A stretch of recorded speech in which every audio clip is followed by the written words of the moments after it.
wabarakatuh. Selamat sore untuk semua hadirin. Kepada yang terhormat Ibu Aryani Ramadan, Sarjana Keperawatan Nurse MHPS sebagai dosen pada mata kuliah Pendidikan dan Promosi Kesehatan. Juga teman-teman mahasiswa, semoga sore ini semua diberikan kesehatan agar webinar ini berjalan dari awal hingga selesai nanti.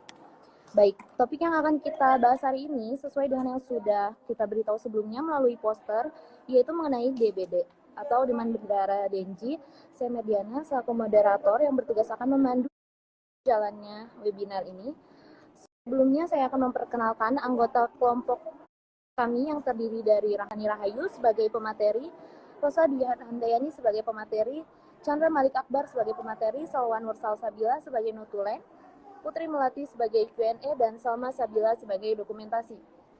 Baik, untuk mempersingkat waktu, kita langsung saja masuk ke materi yang akan kita bahas. Kepada pemateri, Rahma saya persilakan untuk membahas tentang definisi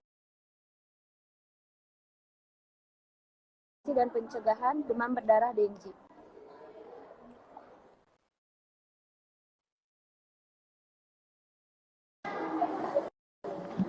Baik, Assalamualaikum warahmatullahi wabarakatuh. Mohon maaf. Di sini izin memperkenalkan diri. Sebelumnya perkenalkan, nama saya Rahma Sani Rahayu dengan nomor NPM A1232229 dari Fakultas Keperawatan Program Studi Sarjana Keperawatan. Baik, di sini saya akan memaparkan sedikit materi mengenai demam berdarah Dengue. Apa sih demam berdarah Dengue? Demam berdarah Dengue atau yang biasanya kita sebut DBD adalah penyakit yang disebabkan oleh virus Dengue yang dapat ditularkan oleh nyamuk Aedes aegypti dan juga nyamuk Albopictus. DBD ini juga bisa menyebabkan gejala yang ringan hingga berat, bahkan bisa menyebabkan kematian jika tidak diobati dengan tepat. Baik, mari kita memulai. Baik, di sini kita akan mengenal tentang gejala demam berdarah Dengue. Gejala demam berdarah Dengue ini bisa bervariasi mulai dari gejala yang ringan hingga gejala yang parah. Apa aja sih gejala yang meliputi terjadinya demam berdarah Dengue itu? Yang pertama ada gejala demam tinggi mendadak, di mana seorang penderita akan mengalami demam yang tiba-tiba dan sangat tinggi, seringkali bisa mencapai 39 hingga 40 derajat Celcius. Gejala berikutnya ada gejala sakit kepala yang parah. Seseorang yang menderita demam berdarah Dengue akan mengalami kepala yang sangat terasa nyeri dan seringkali penderita itu akan disertai dengan sakit kepala di area belakang mata. Yang ketiga ada nyeri otot dan sendi. Nyeri otot dan sendi ini akan terasa sangat sakit. Seseorang yang terdampak oleh virus Dengue ini akan mengalami nyeri otot dan sendi yang sangat intens, yang seringkali akan membuat si penderita seperti patah tulang. Yang selanjutnya ada gejala ruam pada kulit. Ruam pada kulit ini adalah ruam yang mirip bintik-bintik merah muda yang bisa muncul di kulit penderita, yang seringkali itu akan dimulai dari dada dan juga lengan. Gejala selanjutnya ada neuse dan muntah. Neuse dan muntah ini adalah mual dan parah yang dapat disertai dengan demam dan kadang-kadang juga disertai dengan muntah. Gejala selanjutnya ada gejala nyeri perut yang parah. Seseorang yang menderita demam berdarah Dengue ini akan mengalami nyeri perut yang parah yang seringkali disertai dengan pendarahan dari hidung atau kita sebut juga dengan mimisan, dan juga pendarahan dari gusi. Dan gejala selanjutnya ada penurunan jumlah trombosit. Pada tahap yang lebih parah, demam berdarah Dengue ini akan menurunkan jumlah trombosit seseorang yang menyebabkan risiko pendarahan. Tingkatan demam berdarah yang lebih tinggi itu adalah demam berdarah Dengue parah atau disebut juga dengan Dengue shock syndrome. Dan Gejala yang terakhir adalah gejala perdarahan lainnya, yaitu selain pendarahan dari hidung atau gusi, penderita DBD juga bisa mengalami pendarahan yang lebih serius seperti pendarahan internal. Baik, cukup sekian materi dari saya, akan dilanjutkan oleh rekan saya.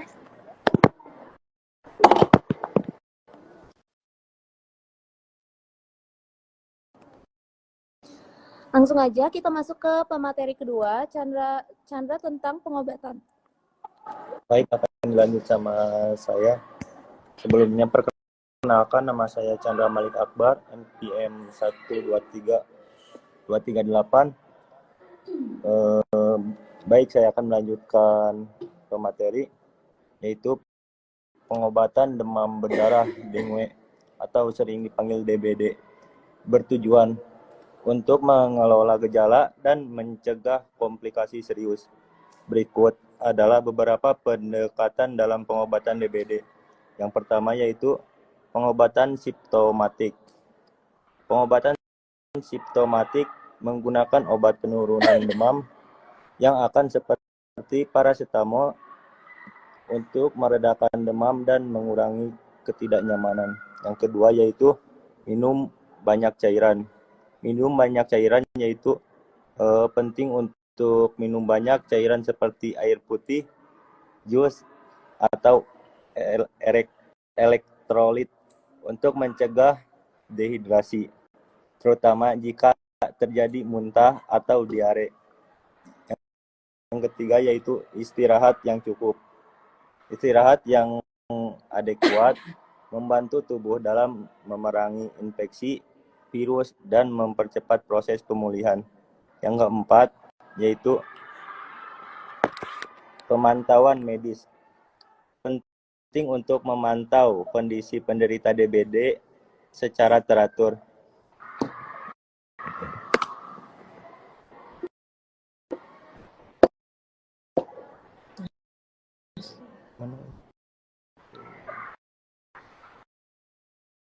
Yang keempat, pemantauan medis.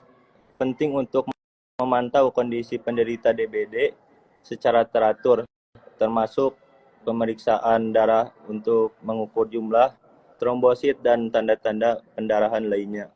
Yang kelima yaitu pengobatan rumah sakit.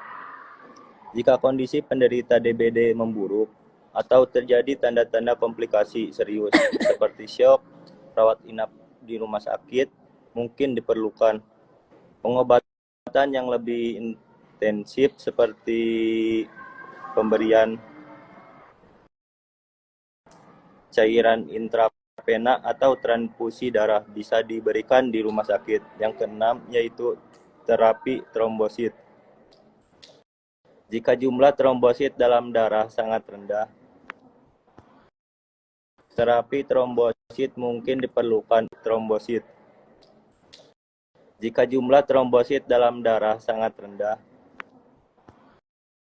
terapi trombosit mungkin diperlukan untuk mencegah atau mengobati pendarahan.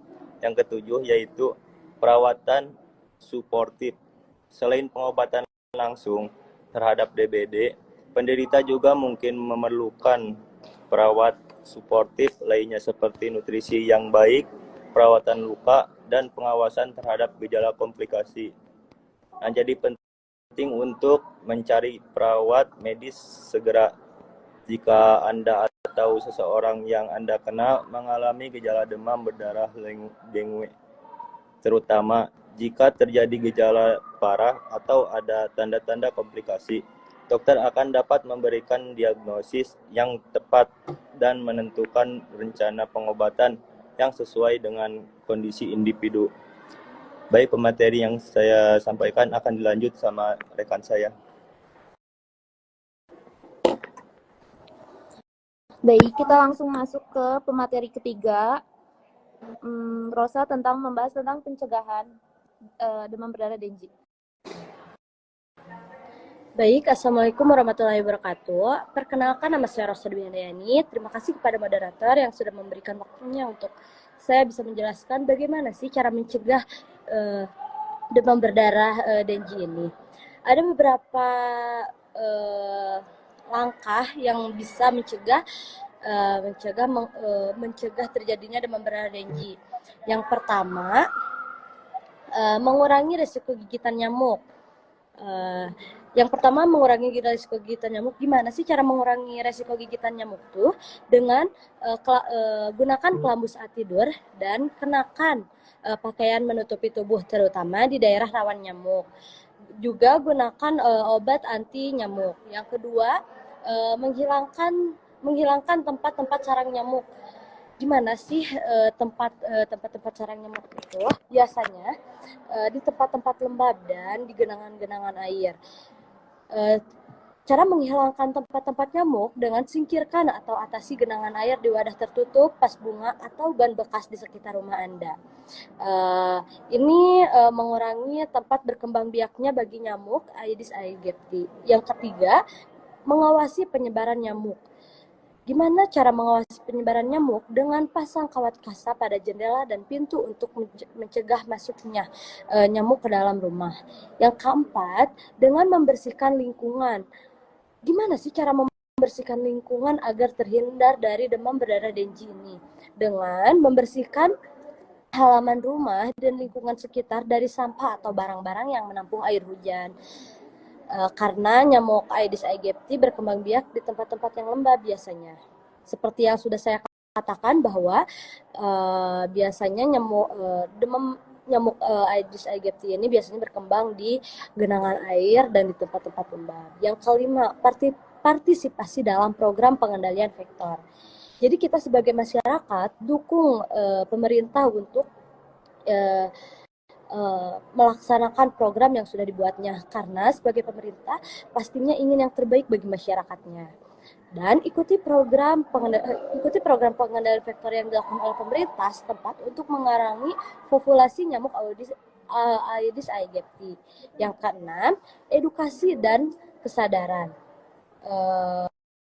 Kita sebagai masyarakat harus mempunyai rasa kesadaran tentang bahayanya nyamuk Aedes aegypti. Tingkatkan kesadaran masyarakat tentang demam berdarah dengue, dan kita harus mengenal gejalanya, langkah-langkahnya, dan bagaimana sih cara pencegahannya. Seperti yang sudah akan dijelaskan, langkah-langkah pencegahannya dan gejalanya seperti apa sudah kami jelaskan tadi. Semakin banyak yang tahu tentang penyakit ini, semakin efektif langkah-langkah pencegahannya. Dengan mengikuti langkah-langkah yang sudah kami berikan, semoga ini bisa mengurangi penularan demam berdarah dengue dan melindungi kita dan keluarga dari paparan atau terjadinya terkonfeksi virus demam berdarah dengue. Baik, lalu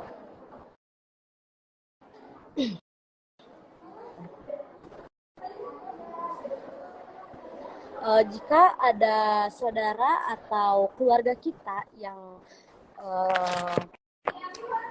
mengalami terkena demam berdarah dengue, maka kita harus langsung konsultasi kepada para medis yang ahli dan segera konsultasi kepada dokter atau klinik-klinik setempat ya.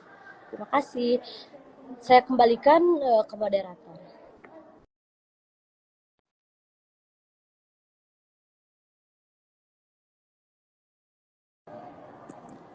Oke, buat sesi selanjutnya adalah sesi Q&A yang akan diserahkan kepada rekan saya, Putri Melati.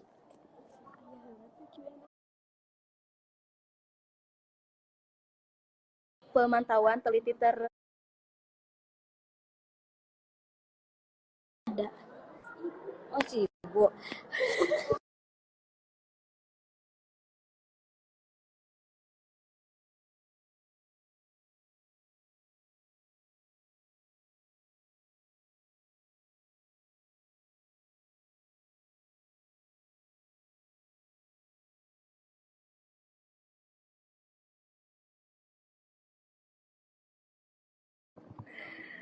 Saya akan menjawab.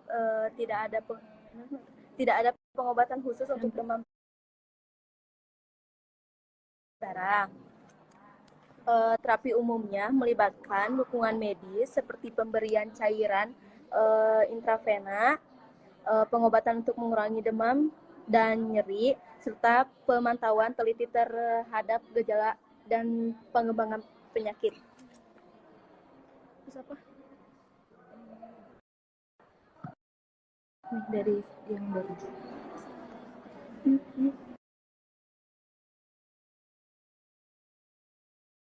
Di lingkungan yang profesional, untuk tidak menggunakan pembasmi nyamuk dan perjalanan ke daerah endemik demam berdarah. Siapa lagi? Yang dulu di PPT.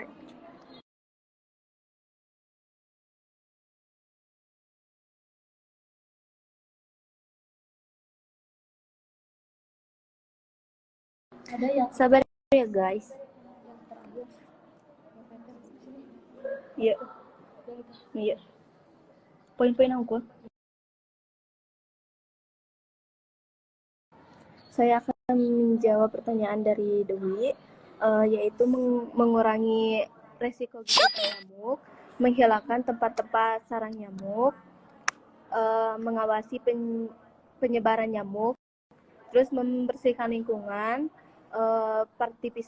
partisipasi dalam program pengendalian faktor, terus edukasi dan kesadaran.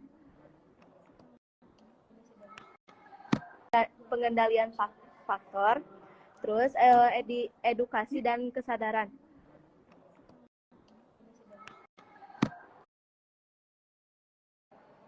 Pertanyaan, saya akan menjawab pertanyaan dari Wisman.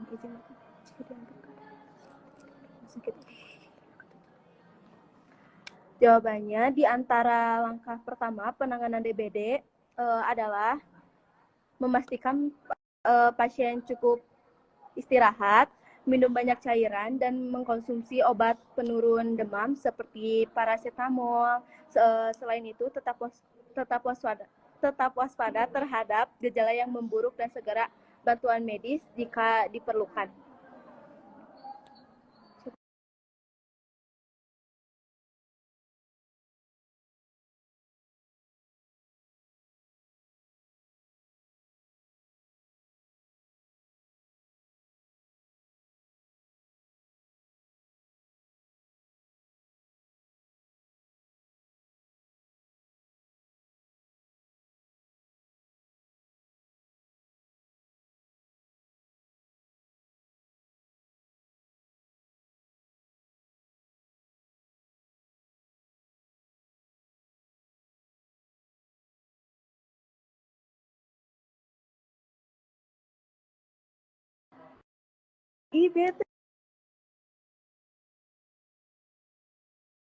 Sorry ya, barusan ke mute. Maaf ya, barusan ke mute. Pertanyaan, saya akan menjawab pertanyaan dari Helena. Jika seseorang didiagnosis menderita demam berdarah, penting untuk segera mencari perawatan medis profesional yang mengikuti instruksi dokter untuk memperoleh perawatan yang cukup dan meminimalkan kemungkinan komplikasi dan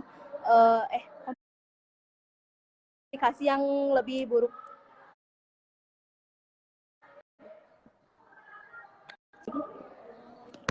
Udah gak ada. Udah. Sisanya.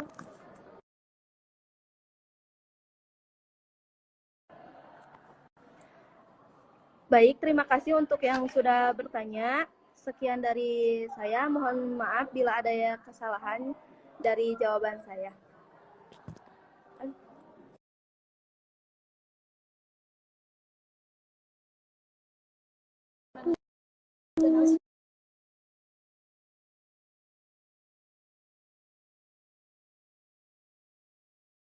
Oke, kita langsung masuk ke sesi terakhir, yaitu sesi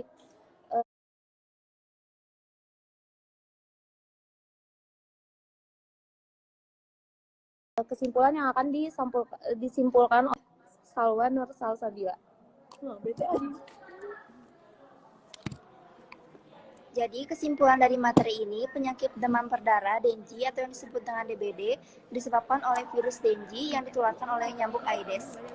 Untuk gejalanya meliputi demam tinggi, nyeri otot dan sendi, mual, muntah, ruam kulit, dan sering disertai batuk. Pencegahan melibatkan menghindari gigitan nyamuk, menghilangkan tempat perkembangbiakan nyamuk, dan vaksinasi jika tersedia. Jika dicurigai terkena DBD, segera konsultasikan dengan dokter untuk diagnosis dan pengobatan yang tepat. Sekian dari saya. Assalamualaikum warahmatullahi wabarakatuh.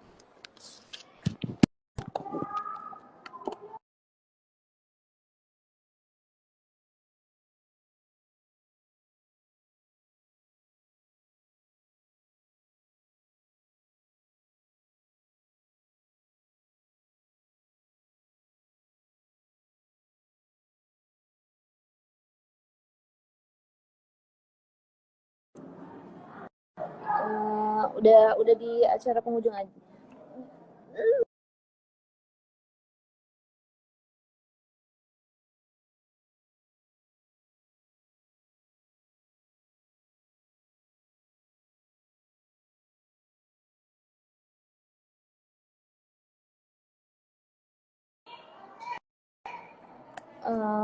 Kita akhirin aja buat webinar kali ini. Saya akhiri promosi kesehatan dari kelompok kami. Terima kasih pada semua yang telah hadir, yang telah bertanya juga dan berpartisipasi. Demikian dari webinar demam berdarah Denji. Saya sebagai moderator izin pamit undur diri. Sekian dan terima kasih.